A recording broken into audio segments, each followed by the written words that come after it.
What's up, man? How are you? Good afternoon. Oh, I like the Johnny Cash tee. Here's the microphone for you. Why don't you introduce yourself to the crowd and tell us a little bit about what you're doing here in Austin and in Bitcoin? Well, let's see. My name's Doug Morton. I go by Bruise Bitcoin. Bruise Bitcoin. All right, I'm gonna hit you with a follow real quick. Is that on Twitter? Yes. Bruise like a beer. Ah, there we go. Oh, Yeah. so you're a beer man. What's your favorite kind of beer? I go for ambers, reds. Ales. Oh yeah, I'm actually following you, Bruise Bitcoin. There we go. Excellent. There we go. I think I saw that. Yeah, because it was beers and Bitcoin. I'm like, oh, that shit resonates with me, man. There you go. All right. So do you make your own beer? I tried once or twice, and after the second batch got skunked. Oh yeah, I was like, I'm out. Yeah, you gave up real quick. Hey, that's fair. I'd rather just go to the store and buy it anyway. That's kind of what happened. Yeah, so my wife and I were into it, and we had made this really nice. It was a cherry ale, I think it was our first batch, and it was amazing. And then we followed the directions, sterilizing and all that. And next two batches skunked. Was it just like beginner's luck, you think? I guess. Yeah. I was like going, I know we were careful. I know we were cleaning. And no, it just didn't work out. So. Yeah. Hey, it happens. It happens. But yeah. So are you from the Austin area, or do you live here now, or are you here just visiting for SatsBuy? I am just flying in just to hang out. Yeah. For a couple days. Awesome stuff. So where are you based out of, if you don't mind doxing? No, I'm good. I'm Charleston, South Carolina. Okay. Awesome. Charleston, stand up. Mm-hmm. All right. Awesome stuff. So what do you do in the Bitcoin space? Are you just here as an enthusiast, or do you do some work or something like that? I am a deep dive, all in. Yeah. The rabbit hole. Awesome. So I run Bitcoin meetups in Charleston and in South Carolina. I'm part of a group called the Emerging Tech Association. Awesome. We are a nonprofit trade association that went to El Salvador 3 times last year. Took our state treasurer down there to explore the Bitcoin economy. We promote economic development through Bitcoin mining. We educate legislators in the executive branch on Bitcoin and digital assets, primarily Bitcoin and mining, have established a trade agreement between El Salvador with the the Minister of Small and Micro Businesses to do import-export to South Carolina. Oh, wow. That is awesome. So you're basically the Bitcoin goat in South Carolina. Is that fair to say? Yeah. It's we've been really active, but nobody knows this because we don't market very well. Yeah. And, well, here you go, man. Here's your opportunity. Here's your soapbox, man. Exactly. There we go. Exactly. But I mean, this is awesome. Okay. So El Salvador 3 times last year. Okay. So why 3 times? And how long was each stay? Was it about like a weekend? Yeah, week to 10 days each time. Okay. The first time, before April of last year, I never would have thought of going to El Salvador other than to be a tourist in the Bitcoin economy, just to go there for whatever reason, to go explore and see what they're doing. But I ran into, I purposely went to Bitcoin Day in Charlotte last year. Yep. And, it's a traveling Bitcoin micro conference. Yeah. And Carlino Torriello was there with Ibex. And he basically gave a talk on Bitcoin, its usage, the thoughts on Chivo at the time, but then also came up to us afterwards and was basically, hey, we've got Me Premier Bitcoin doing their first graduation in a couple weeks. We'd like for y'all to come down. Oh, that's awesome. So that little devil was on my shoulder, and I was like going, no, it's going to be expensive. It's going to be in 10 days we have to leave. And but then I quickly brushed that to the side and said, screw that. This is going to be amazing. It might even be historic. And we went down there. So the president of our association, Dennis, and I went down there, went to the graduations, we're part of Me Premier Bitcoin's first class of graduates where we witnessed them going through securing their wallets, restoring them using Bitcoin. And then after that, we built a partnership basically with a couple different aims. We brought Me Premier Bitcoin to South Carolina, backed them as a charity for our conference that we have in October. And gave them proceeds from the ticket sales, and then ended up going there multiple times because we were asked to, and because it's an amazing experience. Yeah. I would consider it life-changing. Wow. That's awesome. I Yeah. mean, that's great stuff. So I've had me premiere Bitcoin, my first Bitcoin in English on the podcast, and I believe it's John. I don't remember how to pronounce his last name. I want to say it's Dennehy. Mm-hmm. That's it. Yeah, great stuff going on down there in El Salvador. Obviously, like, just really educating the locals down there, I think is super important because we don't really get financial education here in the United States, Mm-hmm. like when it comes to, schooling and other things like that. But the one thing that we are kind of blessed with is like a lot of people kind of spreading the message here in English and kind of, maybe like throwing it in your face, marketing dollars. Even, Bitcoin doesn't even have a CEO or anything, but I think if you were to show the Bitcoin logo to, people out there, I think maybe over half, what I would say, would probably recognize the Bitcoin logo. Maybe even a higher percentage would recognize it, but that doesn't mean they know anything about it. Yeah. But they would at least recognize the logo. Whereas I think it's a lot lesser percent in El Salvador. So, yeah, man, that's just the fascinating thing going to El Salvador and trying to teach Bitcoin in the US, you have a totally completely different audience. And I think it's because the US we've had a stable dollar for so long. Yeah, we've been spoiled. But when you leave the US and you go to Central America, or you hear the stories in South America or Africa, where they're talking about the volatility of their own dollar, and 40,000% inflation in Venezuela, and then you see the volatility of Bitcoin. It's a whole different ballgame. But when you're in a community in El Salvador, the amazing thing that's going on is they've cleaned up the gangs. They've made it a safer place. The people actually believe it's safer now. And where we're here and we don't see the armed guards out in the street guarding a business. Where in El Salvador, every block there's somebody with a shotgun. And who are we to judge when they're arresting 80,000 gang members in this country that has been number one murder capital of the world? Yeah. And but what you're hearing from the students on the ground there is hope for their future. Yeah. And they want the information. They want to succeed. They want to grow their economy to better their family's future, where they were just worried about if they were going to make it through the day 2 years ago.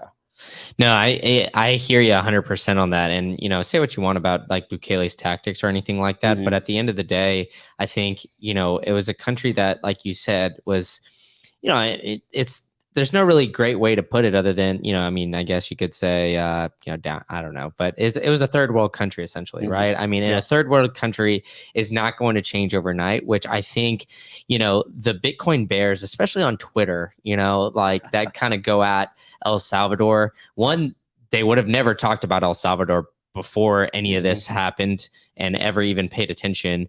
And then two, now that Bitcoin price has, depreciated from 69K to, I don't know, if we're 25 last time I saw, or, maybe we're floating around there. I don't really know. But anyway, losing about a third of its value to getting to where it's at.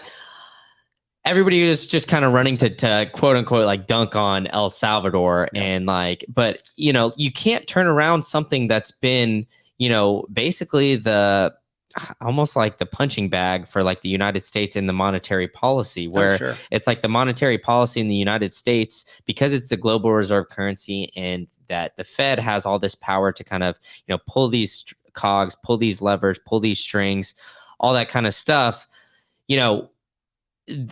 We could get a stimulus package. The United States can get, some money kind of injected in the system, and that dollar inflates, and like, all right, well, us sitting here, we have to deal with that. But we got like some checks, or some companies got some loans or whatever. They didn't. El Salvador didn't get any of that. They didn't get a stimulus package. They didn't get any of that. The only country really getting any kind of relief these days is Ukraine. And so like those, El Salvador just really suffers from all that, and the monetary system is designed to keep them down. So the way that El Salvador is kind of going away from that, and using his maybe violent tactics, but at the end of the day, these guys have been sort of like the gang members and whatnot, have been running that country for quite some time. So I had written on it a couple days ago, because there was the South Carolina residents that were murdered in Mexico last week, tourists. and That's it was unfortunate. in a gang ridden area, and it brought up the same thought process. Okay, El Salvador with President Bukele, and he's cleaning up the gangs, and they've got this super prison, which he's exploiting it a little bit by showing how tough it is. But it still comes down to, if there's an issue with due process and human rights, fine, they need to work that out, and hopefully they'll figure it out. But we're also coming from first world rose-colored glasses. Yeah. Murder capital of the world, where you're paying 30% of your income to leave your house and come back. 30% of your income as extortion to get into your house, protection money to the gangs. I mean, we don't do that here. So who are we to judge how the quality of life there is so bad? No, 100%. I don't know if you heard this story about El Chapo's son getting arrested. Did you hear about that? I remember hearing bits about it. But, yeah. So for those who in the audience who may not have heard of that, but El Chapo, obviously, one of the biggest cocaine drug lords ever. He's in jail right now in the United States. But his son got arrested twice in Mexico and was under Mexican custody. The first time, the cartel just threatened to say that, you better release him or we're going to threat violence. And the government just let him go. They're like, all right, we don't want the smoke. All right, we're getting out of here. The second time, they're like, all right, no, like we're going to try to call your bluff. And it's been basically a bloodbath war with, the drug cartels and, the Mexican army. Yeah. And it's almost like, I mean, that's as close to like a civil war as you can get. So, I mean, at the end of the day, like with these tactics, like you said, like who are we to really judge? Because in the United States, we don't have to worry about that, right? I mean, like people are kind of like afraid of losing their freedom enough where, I mean, there's plenty to blame here. I mean, for-profit prisons. Yeah. I mean, there is violence and other stuff like that, but like at the end of the day, I was just watching Cocaine Cowboys on Netflix. So if you haven't watched that, you should tune in. But essentially in Miami, they were like paying off people to get out of the prisons and whatever. And, the judge and all that basically came down like super hard on these guys and made sure that every, juror that they paid and everything, they got locked away for a long time to basically just like set an example. And that's kind of a precedent that we have in the United States that I don't know if too many other countries have, where it's like, if you do something wrong, they're going to try to make an example out of some sort of criminal and lock them up for maybe longer than, or do the maximum sentence or something like that, just to avoid future people kind of thinking like, hey, all right, I can do this. Like the risk reward to this isn't too bad. Like it's only 10 years or whatever. And I could get it reduced to 5 or to 3 or whatever it is. So, I think like in the United States, we kind of gotten that. But yeah, man, I mean, El Salvador is like an interesting case. And I think, with the hard money and everything that they've got, I think it's got a bright future. I'm definitely very bullish on El Salvador going forward. Yeah. Going back around to what you had asked earlier for what I'm doing actually in Bitcoin, I did it specifically because of the Bitcoin meetups. I was interested. I went through the Bitcoin Circle of Life with. I heard about Bitcoin like in 2017's bull run, and I was like, look at all these shit coins, and thought I would find some utility in them and would only, quote unquote, I guess, gamble on those, thinking, they'll rise. Quickly, went that circle, got wrecked, and then started learning about Bitcoin. Yeah. And so the circle of life, man. It happens. Yeah. So 3 to 4 years after that, 21 comes around, and I went to Bitcoin Miami, and in the was it the Art District location they had it 2 years or 3 years ago, and so I was there with the President Bukele had put the announcement they're going to make Bitcoin legal tender, and at that point, my background, I've been in point of sale retail systems for 15 years. And I'd always wanted to build my own system because I was tired of the bigger enterprise corporate world, 800-pound gorilla mentality that, you got to take our system and you better like it. And so when Bukele announced that legal tender was going to be made with Bitcoin, I was like going, okay, well, that's kind of a impetus for me to build a point of sale system that also takes Bitcoin.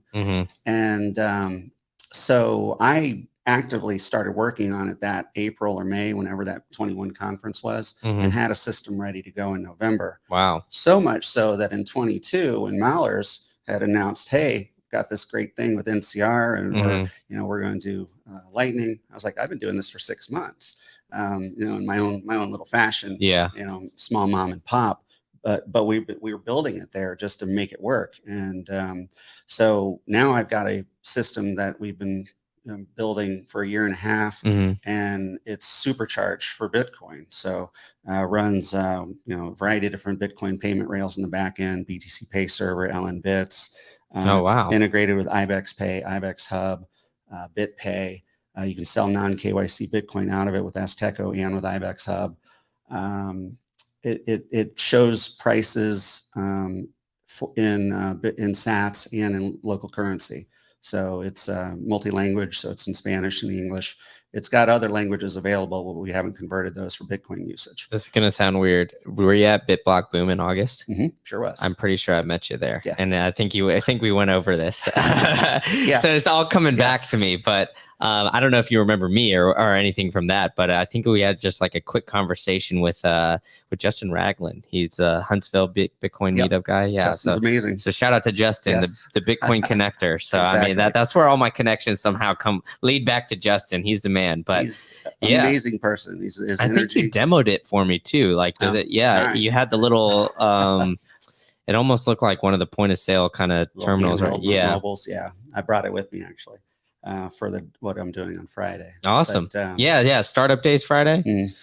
Yeah. So I think for, I think Friday, I don't know. I'm trying to decide what I'm going to do for the startup day, but I might have all you guys go up and do the demos and kind of do your little pitch and whatnot. And then, as you guys finish, you just kind of cycle in and almost do the same thing here where it's live streamed. So, I don't know. We'll have I guess stay tuned here for those listening that we might get an actual demo of it here on Friday live. Yeah, if you're down for that. Yep, definitely. But it's because I'm doing a product announcement. So I mean, it's been in beta test for a year at a variety of my customers. My long-term customers, I had it installed at a variety of them, and it's fast, it's intuitive. It's kind of old school with its design, and so one of my new things on the roadmap is a UI UX redesign and possibly a rebranding, because the name is it's not the most artistic. It's BTC Retail X, which it was Bitcoin retail with the X being a crossover into traditional retail. Because it also takes credit cards.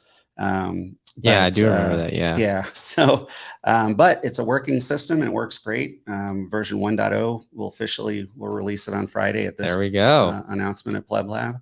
And man, sneak peek for those tuning in a couple days early. But I mean, that's what I'm saying, dude, is like this, this is what gets me jacked up about being here. And like kind of going to, a lot of these like conferences is like, you see, it's just like that networking aspect. You see a lot of people just kind of working on Bitcoin and just doing it because they're passionate about it and like that kind of stuff. So overall, man, just awesome stuff. So, I mean, I can't believe you gave us the sneak peek in your secret sauce here today, but no, I'm just messing with you. I do appreciate it. And, like I said, we'll probably get into like your point of sale stuff a little bit more in depth Friday, if that's all right with you.